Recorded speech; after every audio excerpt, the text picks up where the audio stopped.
Oui, bon désolé, j'ai pas mieux.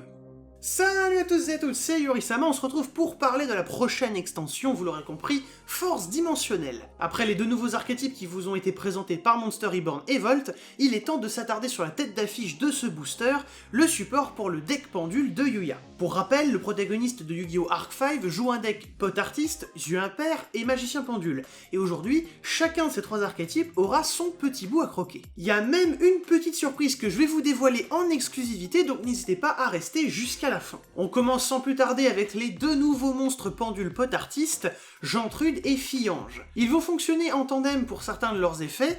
Gentrude, pour commencer, peut aller ajouter n'importe quelle carte Yeux Impair depuis le deck grâce à son effet pendule, à la condition d'avoir Fille-Ange dans l'autre zone et de ne contrôler soit aucun monstre, soit juste des monstres pendules. Il a également deux effets de monstres, mais vous ne pourrez utiliser qu'un seul des deux effets par tour, et on retrouvera également cette restriction sur la Fille-Ange. Si Gentrude est détruit, on peut placer un monstre Pot Artiste directement depuis notre deck dans la zone pendule, et s'il est dans l'extra deck face recto, il est alors possible de défausser un monstre pendule pour le récupérer en main, et même éventuellement reprendre une carte Pot Artiste ou Yeux Impair qui est dans notre zone pendule. On peut ainsi reprendre un monstre dont on aurait par exemple utilisé l'effet pendule, pour ensuite pouvoir l'invoquer. Comme je l'ai dit, la Fille-Ange permet aussi de comboter avec Gentrude de son côté, elle ça va être plutôt avec son effet de monstre, qui dit que si on contrôle soit le Gentrude, soit une carte Yeux Impair, on peut la placer, elle, directement depuis le cimetière dans notre zone pendule. Pourquoi cet effet-là en particulier? Eh bien, c'est parce qu'on peut la défausser, par exemple, avec Gentrude, mais simplement avec son propre effet également,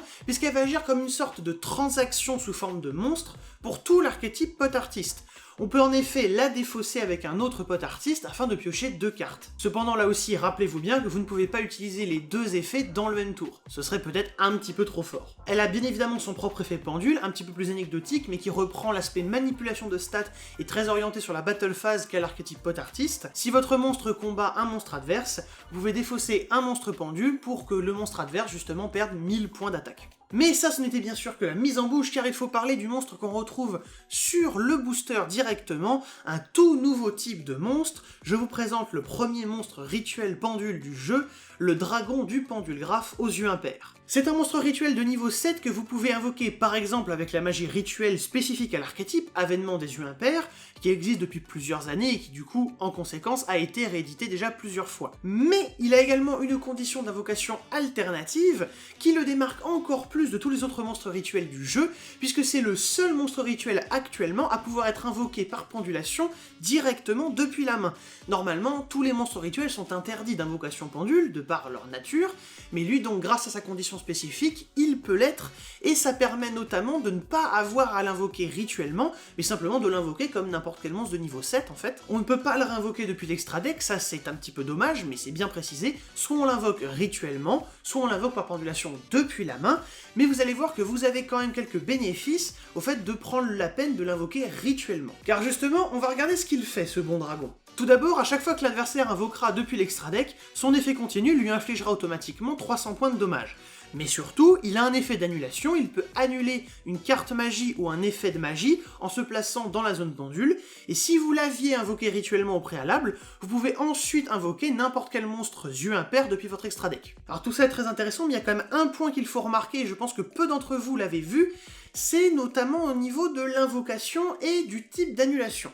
Ceux qui ont un petit peu d'expérience avec ce deck penseront directement au dragon du vortex aux yeux impairs, puisque c'est un monstre, si vous l'invoquez, vous allez du coup récupérer une annulation en plus. Et vous allez vous dire peut-être qu'également vous allez récupérer une autre interruption, qui est le renvoi à la main à son invocation. Sauf que non, malheureusement vous ne pourrez pas faire ça. Et pour cause, le dragon du pendule graphe annule juste l'effet, il annule pas l'activation. Donc l'effet auquel vous répondez, ce qu'il faut comprendre en gros, c'est que il existe toujours, le chain link existe, c'est juste qu'il se résoudra annulé. Mais du coup, la dernière action, ça ne sera jamais l'invocation du monstre, ce sera toujours l'effet adverse qui se résout annulé. Et par conséquent, du coup vous ne pourrez pas activer l'effet du dragon du vortex dans la chaîne suivante, puisque donc cette dernière action ne sera pas son invocation, mais bien l'effet adverse. Au minimum, on parle dans le cas où l'effet adverse est Chainlink 1 et votre effet Chainlink 2. C'est encore pire évidemment si on est plus loin dans une chaîne. C'est le problème des effets optionnels en lorsque, j'avais fait une vidéo pour détailler un peu plus ça, je vous la mets dans les fiches. Mais enfin, ce petit point mis à part, il reste quand même assez intéressant et il y a un dernier élément à noter, c'est son effet pendule. Car il ne se place pas en zone pendule pour rien, son effet pendule permet durant n'importe quelle end phase, par exemple celle adverse, d'ajouter une magie rituelle directement depuis le deck ou le cimetière, et ensuite de le récupérer lui-même en main. Il se recycle donc tout seul, ce qui vous permettra à chaque tour de le réinvoquer rituellement cette fois-ci, et donc de pouvoir bénéficier à chaque fois de son meilleur effet. Et lui-même étant un monstre pendule de type dragon, yeux impairs, pendule, graphe, eh ben c'est pas les moyens qui vont vous manquer pour y avoir accès, ça c'est sûr. Alliance, attaque flamme spirale, iris, double iris, crâne crobat, enfin bref, vous avez l'idée. Avant de passer à d'autres monstres, au pluriel, on va se pencher vite fait sur les nouvelles magies pièges apportées par cette vague de support. Tout d'abord, nous avons la carte piège Échelle Pendule, qui, comme son nom l'indique, va jouer avec les valeurs numériques de vos cartes en zone pendule. Selon la différence entre vos deux échelles, vous allez appliquer un effet en particulier. Si vos deux échelles sont identiques, vous détruisez 2 magies pièges sur le terrain. Si la différence est entre 1 et 3, vous ajoutez depuis votre deck à votre main un monstre pendule de niveau 2, 3 ou 4. Si la différence est de 4, 5 ou 6, bah c'est la même chose, sauf que vous ajoutez un monstre de niveau 5, 6 ou 7 cette fois-ci.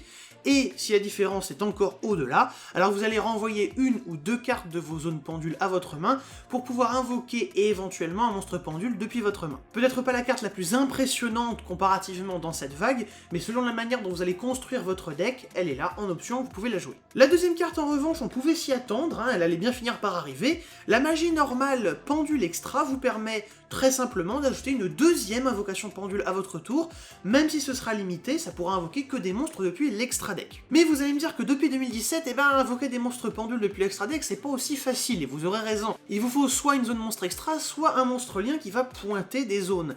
Et bien justement, on n'a pas encore parlé de magicien pendule, et ce thème reçoit un monstre lien dans cet esprit, avec au-delà du pendule. C'est un monstre lien ténèbres magicien de Link 2, invocable avec 2 monstres à effet, dont au moins un monstre pendule. À son invocation lien dans la zone monstre extra, il vous permet de payer 1200 points de vie pour ajouter n'importe quel monstre pendule directement depuis votre deck à votre main. Ce sera cependant accompagné d'une condition assez lourde sur le papier, mais un peu moins dans la pratique, surtout si vous gérez bien vos combos. Car cet effet ne fait pas que ça, il applique également une restriction, jusqu'à la fin de ce tour, tant que vous n'aurez pas fait une invocation pendule, vous ne pourrez activer aucun effet de monstre, et en plus les effets dans vos zones pendules seront annulés. À ce moment-là, il faudra donc choisir, vous aurez des options assez limitées, vous pourrez juste activer des magies pièges, peut-être invoquer un monstre, mais pas grand-chose, donc il faudra évidemment vous dépêcher de faire le plus tôt possible une invocation pendule pour vous débarrasser complètement de cette restriction. Vous êtes d'autant plus tenté de faire une invocation pendule que ça vous permettra de déclencher peut-être son deuxième effet. Si 2 monstres de niveaux différents sont invoqués en même temps par pendulation dans ces 2 zones,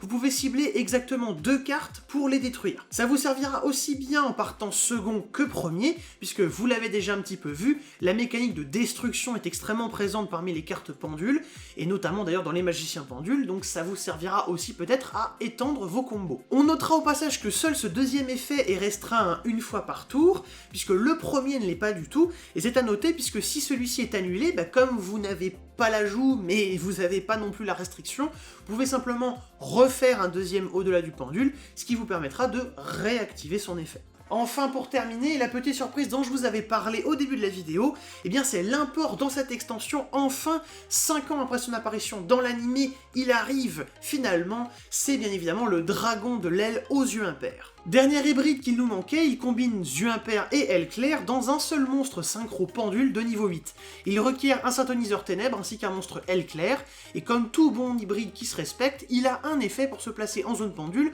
au moment de sa destruction. S'en suivent 2 effets, mais là aussi vous ne pouvez en utiliser qu'un seul par tour. Soit vous annulez durant votre main phase les effets d'un monstre adverse jusqu'à la fin du tour, soit durant n'importe quelle battle phase, grâce à son effet rapide, vous allez pouvoir détruire tous les monstres de niveau 5 ou plus sur le terrain de votre adversaire. Il a une échelle pendule de 10, ce qui est assez rare pour être notifié, et également un effet pendule bien sûr, qui permettra, si votre monstre combat un monstre adverse, de lui faire gagner l'attaque du monstre adverse jusqu'à la fin de la damage step, vous assurant ainsi quasiment à tous les coups de passer le monstre au combat et d'infliger pas mal de dommages. Vous le savez, c'est un deck que je tiens tout particulièrement dans mon cœur, étant donné que j'avais repris le jeu avec ce dernier en 2016, ça fait un bail, et donc voir tout ce support arriver aussi bien pour le deck en lui-même que pour simplement l'aspect collection, bah ça me fait vachement plaisir. Il y a bien évidemment le Monstrelien, je pense que c'est la carte la plus notable de toute cette vague de support, mais n'hésitez pas à me dire ce que vous en pensez, ce que vous allez faire avec tout ce nouveau support directement dans les commentaires, likez et partagez la vidéo. Oui, la vidéo sur Albaz arrive, ne vous en faites pas.